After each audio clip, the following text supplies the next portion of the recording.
안녕하세요. 영토학자입니다.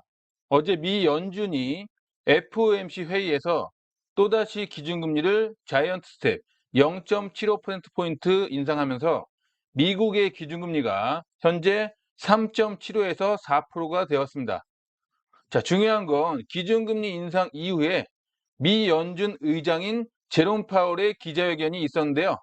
이 기자회견에서의 내용이 그동안 높은 인플레이션을 잡겠다고 기준금리를 빠르게 올린 것과는 다르게 미 연준의 스탠스가 조금 바뀌었다는 것입니다. 그래서 오늘은 미 연준 의장인 제롬 파월이 기자회견에서 이야기한 내용을 가지고 앞으로 미 연준이 어떤 생각을 가지고 금리 결정을 하려고 하는지 분석해 보는 시간을 가져보도록 할게요. 그래서 오늘의 주제는 미 연준 기준금리 인상, 속도 조절은 하지만 상단은 높인다. 그 의미는 무엇일까? 라는 주제로 영상을 찍어보도록 하겠습니다. 자, 기사를 하나 보면요. 2022년 11월 3일 중앙일보 기사고요. 자, 미 페드 4연속 자이언트 스텝 파월 인상 중단 검토 시기상조라는 기사입니다. 자, 그래서 밑에 이렇게 내용이 나오는데 이거를 제가 정리를 해봤어요. 이게 지금 미 연준 의장인 제롬 파월이 기자회견에서 한 내용입니다. 예, 그래서 이걸 한번 정리를 해보면 자, 첫 번째, 갈 길 멀다 인플레이션과의 싸움 강조. 자, 그래서 페드는 성명에서 12월 또는 내년, 그러니까 다음 달이나 다다음 달 회의에서 금리 인상폭을 줄일 수도 있음을 시사했다. 자, 그동안 높은 인플레이션을 잡겠다고 자이언트 스텝 0.75%포인트 인상을 4번 연속했잖아요. 자, 그런데 다음 달이나 다다음 달부터는 그거보다 낮게 0.5%포인트 인상이나 또는 0.25%포인트 인상, 뭐 그런 식으로 금리 인상폭을 줄일 수도 있음을 시사를 한 거예요. 자, 그 이유는 뭐냐면요.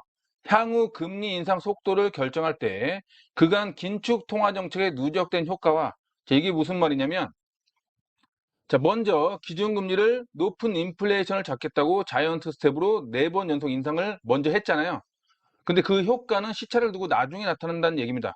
그래서 올해 기준금리를 자이언트 스텝으로 4번 연속 계속 인상했기 때문에 그 효과는 내년에 나타날 것이다 라고 생각을 하는 거죠. 자, 그래서 통화정책이 경제와 물가 등에 미치는 시간적 격차, 시차가 있다는 얘기죠. 자, 그래서 시차를 보고 경제 및 금융 상황의 진전을 고려할 것이다. 그래서 내년에 우리가 지금 올린 기준금리가 그 효과가 있는지 경제 및 금융 상황을 지켜보겠다라는 내용이에요. 자, 그런데 이렇게 발표를 하고 기자회견을 딱 끝내면 어떻게 될까요? 기준금리 인상 속도를 줄인다고? 그러면은 주식이 올라가는 거 아니야? 그러면서 주식에 투자하는 사람이 엄청 늘어나겠죠? 그러면서 주가가 엄청 급등할 겁니다. 자, 그러면 주가가 급등하게 되면 지금 현재 그 미 연준이 그 목표로 두고 있는 게 뭐예요? 인플레이션을 잡으려고 한 거잖아요. 근데 주가가 올라가면서 자산의 가치가 늘어난 사람들이 소비를 늘리게 되면 다시 더 큰 인플레이션이 나타나겠죠. 자, 그렇기 때문에 이 내용으로 인해서 주가가 다시 급등하는 것을 막아야 되겠죠. 자, 그래서 다음 얘기가 나온 겁니다. 자, 보면 이와 동시에 지난 9월 회의 후 예고한 향후 금리 인상 폭보다 자, 그러니까 지난 9월에 FOMC 회의 이후에 미 연준 그 위원들이 그 점도표란 걸 찍습니다. 그래서 앞으로 금리를 얼마까지 올릴 것이다 라고 점도표란 걸 찍는데 거기에 나온 최종 금리가 있어요. 최종 금리 수준. 그 최종 금리 수준의 금리 인상 폭보다 금리를 더 올릴 가능성을 내비쳤다. 그러니까 최종 금리 수준을 더 높일 것을 내비친 거예요. 자, 그래서 파월 장관은 어느 시점에는 인상 속도를 늦추는 것이 적절하겠지만 궁극적인 금리 수준은 지난번 예상보다 더 오를 것이라고 말했다. 그래서 페드가 지난 9월 제시한 내년 기준금리, 최고 기준금리 상단이 4.6%였는데 그 4.6%보다 더 높은 수준에서 최고 기준금리가 정점을 찍을 것이다 라는 걸 시사한 거예요.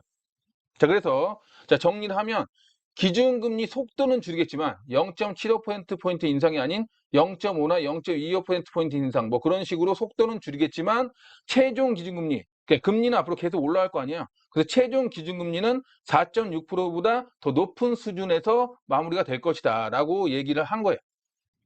자, 그러면서 자, 인플레이션을 2% 목표로 끌어내기 위한 금리 수준에 대해서는 상당한 불확실성이 있다면서, 그러니까 잘 모르겠다는 얘기예요. 인플레이션을 2%로 끌어내리기 위한 최종 금리 수준은 잘 모르겠다는 얘기입니다.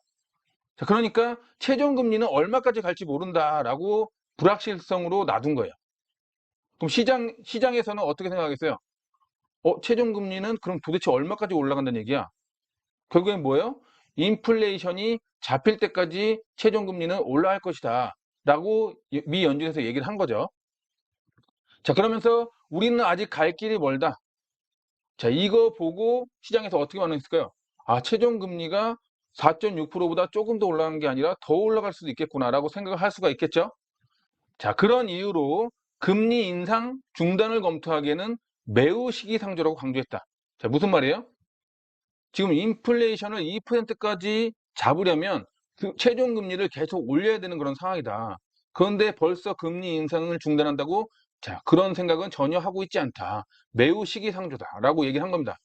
최근에 시장에서 자, 경기 침체를 유발할 만한 그런 신호들이 조금씩 나오고 있잖아요. 근데 그런 신호들을 보면서 시장에서는 이것 때문에 앞으로 미 연준이 기준금리 인상을 중단할 것이다 라는 생각을 가지고 있는 사람들이 꽤 있었어요.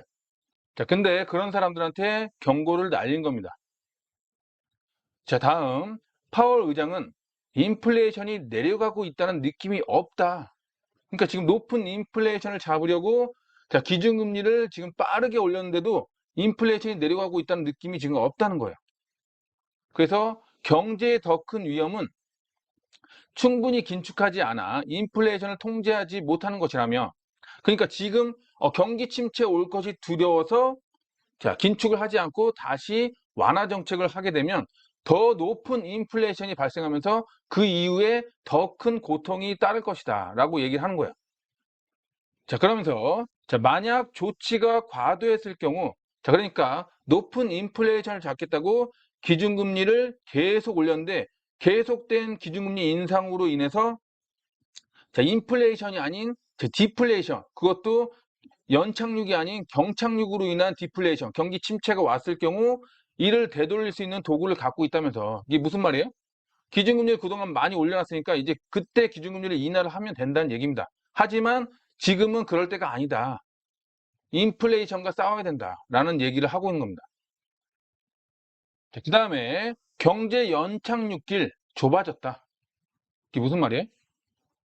우리가 원래 경제를 연착륙시키려고 했는데 잘하면 경착륙이 될 수도 있겠다라고 얘기를 한 거예요. 파월 의장은 인플레이션이 놀라울 정도로 완고한 것으로 나타남에 따라 경제 연착륙으로 가는 길이 좁아졌다. 왜냐? 인플레이션이 너무 완고하니까 기준금리를 더 많이 올려야 되는 그런 상황이잖아요. 그럼 더 많이 올리게 되면 어떻게 돼요? 자, 연착륙이 아니라 경착륙으로 갈 수 있는 확률이 높아지겠죠.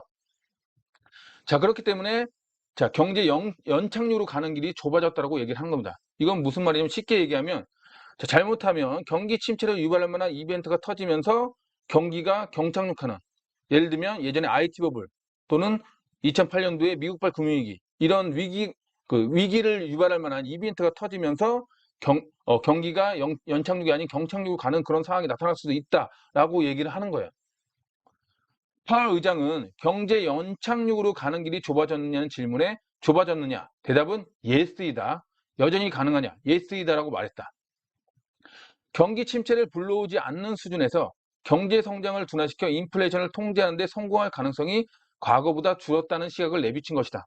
그러니까 과거에는 경기 침체를 불러오지 않으면서 경기 둔화 정도에서 높은 인플레이션은 잡을 수 있다라고 생각을 했는데 자, 그게 불가능할 수도 있겠다라고 지금 생각을 하고 있는 거예요.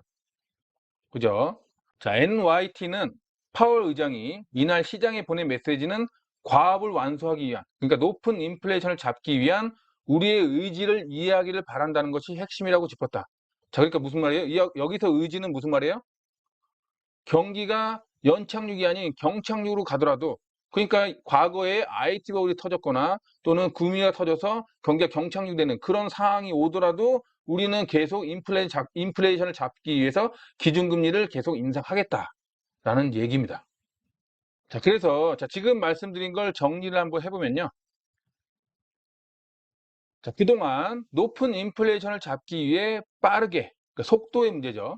빠르게 기준금리를 올렸다. 자이언트 스텝으로 0.75%포인트 인상씩 빠르게 기준금리를 올렸다. 빠르게 올린 기준금리가 경제와 물가에 영향을 미치려면 시차가 존재하니, 그러니까 올해 기준금리를 빠르게 올렸으니까 자, 내년쯤에 그 효과가 나타날 것이다 라고 생각을 하고 있는 거예요. 하니 일단 금리 인상폭을 줄이면서 경제 및 금융 상황을 지켜보겠다. 자, 그래서 금리 인상폭을 줄이면서 자, 이번에 크게 올린, 빠르게 올린 기준금리 인상 효과를 지켜보겠다는 얘기죠. 따라서 12월이나 2월에 0.75%포인트 인상이 아닌 0.5%포인트 인상으로 갈 수가 있다라고 얘기를 하는 겁니다. 단, 높은 인플레이션이 확실하게 잡히는 모습이 보이지 않기 때문에 금리 인상 중단은 매우 시기상조다. 그럴 생각이 지금은 전혀 없다. 오히려 높은 인플레이션이 확실하게 잡힐 때까지 9월 점도표에서 예고한 기준금리 인상 상단이 최고 상단인 4.6%를 더 높일 것이다. 그거보다 더 높게 갈 것이다 라고 얘기하는 거예요. 자, 기준금리를 계속 올려야 하니 경기가 경착륙할 확률도 높아졌다. 만약 기준금리를 계속 올리는 동안 급격한 경기 침체, 아까도 말씀드렸죠? 2000년도에 IT 버블, 2008년도에 뭐 금융위기 같은 그런 급격한 경기 침체를 유발하는 위기가 발생한다면 그때 금리를 인하하면 된다. 지금 많이 올려놨으니까.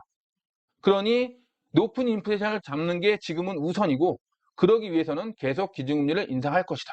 라고 얘기를 한 겁니다. 자, 지금부터는 이번 제롬 파월 의장의 기자회견을 보고 난 제 견해입니다. 자, 그동안 높은 인플레이션을 잡으려고 미 연준이 기준금리 인상을 빠르게 했어요. 자, 그래서 자이언트 스텝을 4번 연속할 정도로 빠르게 했는데 이 빠르게 한 기준금리 인상의 효과는 올해가 아닌 시차를 두고 내년에 나타날 가능성이 높다. 미 연준이 이렇게 생각을 하고 있는 거죠. 자, 그렇기 때문에 내년에 인플레 하락 속도가 빨라질 것이다 라고 미 연준이 생각을 지금 하고 있는 겁니다. 자, 그런데 자, 문제가 뭐냐면 자, 이렇게 기준금리 인상을 빠르게 하다 보니까 이 빠른 기준금리 인상 때문에 자, 급격한 경기 침체, 경기 경착륙이 나타날 가능성도 지금 생기고 있습니다. 자, 그렇기 때문에 자, 인플레는 이제 지고 있는 상황이고요. 앞으로 다가올 곳은 급격한 경기 침체, 경기 경착륙이 다가올 수 있다라고 생각을 하고 있는 거야. 자, 그렇기 때문에 이 급격한 경기 침체를 방어하려고 이번에 기준금리 인상 속도를 느리게 가져가겠다라고 얘기를 한 겁니다. 자, 그래서 다음 달이나 다다음 달부터 그 자이언트 스텝 0.75%포인트 인상이 아닌 뭐 0.5%포인트 인상 또는 0.25%포인트 인상 이렇게 기준금리 인상 속도를 늦추겠다라고 얘기를 한 것으로 보이고요. 자, 그런데 문제는 뭐냐면 자, 기준금리 인상 속도를 느리게 가져간다라고만 발표를 하면 자, 어떤 현상이 생겨요? 자, 내년 되면 이 빠르게 기준금리 인상을 한 것 때문에 인플레가 하락할 것 같은데 자, 지금 느리게 기준금리 인상을 한다는 그 발표로 인해서 인플레가 다시 상승을 해버리면 안 되잖아요. 자, 인플레가 상승한 것을 막기 위해서 내년에 있을 최종 기준금리의 상당폭을 더 높이겠다. 원래는 4.6%였는데 그 인상폭을 더 높이겠다라고 발표를 한 거죠. 자, 그럼으로써 최종금리 인상 상당폭을 높이겠다 하니까 사람들이 두려움을 가질 거 아니에요. 그러면 주식 투자를 안 하고 부동산 투자를 안 하겠죠. 채권 투자를 안 하고. 자, 그렇게 되면 어떻게 한다? 자, 자산 가격이 하락하면서 자산 가격이 하락하면 당연히 소비를 줄이겠죠. 소비가 줄어들면 당연히 어떻게 된다? 다시 인플레가 하락하는 그런 상황으로 가게 되겠죠. 자, 그래서 지금 현재 이 급격한 경기 침체를 막으려고 느린 기준금리 인상이라는 수단을 활용한 것 같고요. 그 다음에 그로 인해서 생길 인플레가 다시 상승한 것을 막으려고 내년에 최종 기준금리 인상 상단폭을 더 높게 하겠다고 발표를 한 것으로 보입니다. 자, 중요한 건 지난 미 연준의 기준금리 인상 때하고는 좀 다른 게 자, 그때는 높은 인플레이션을 잡겠다는 의지만 있었어요. 그래서 경기 침체를 전혀 생각 안 하고 높은 인플레이션을 잡기 위해서 기준금리를 빠르게 올리겠다라는 생각만 있었어요. 그런데 지금의 미 연준은 어떤 의존을 가지고 있냐? 앞으로 급격한 경기 침체, 경착륙이 올지도 모른다는 두려움이 어느 정도 있고 그에 따라서 기준금리 인상 속도를 늦추겠다라고 스탠스가 좀 바뀐 겁니다. 이게 지금 중요한 거예요. 자, 그래서 정리를 해보면 이번 기준금리 인상 속도 조절이 나온 이유는 미 연준이 급격한 경기 침체, 경기 경착륙 신호를 본 것으로 보입니다. 따라서 기준금리 인상 속도 조절은 앞으로 올 수 있는 급격한 경기 침체, 경기 경착륙을 대비하기 위한 수단으로 보이고 미래에, 그러니까 내년이죠. 내년의 최종금리 인상폭 상승은 현재의 높은 인플레이션을 잡기 위한 수단으로 보입니다. 따라서 내년 상반기에 높은 인플레이션이 추세적으로 꺾이는 데이터들이 보이면, 그러니까 지금 연준의 인플레이션 목표치가 2%인데 2%가 아니더라도 추세적으로 꺾이는 데이터들이 보이면 그 이후에는 급격한 경기 침체를, 경기 경착륙을 대비하기 위한 기준금리 인하가 시작될 것으로 보입니다. 자, 지금까지 알려드린 내용이 시청자 여러분들에게 도움이 되었다면 좋아요, 구독하기, 알람 설정까지 부탁드릴게요. 자, 긴 시간 수고 많으셨고요. 저는 다음에 더 좋은 컨텐츠로 찾아뵙도록 하겠습니다. 감사합니다.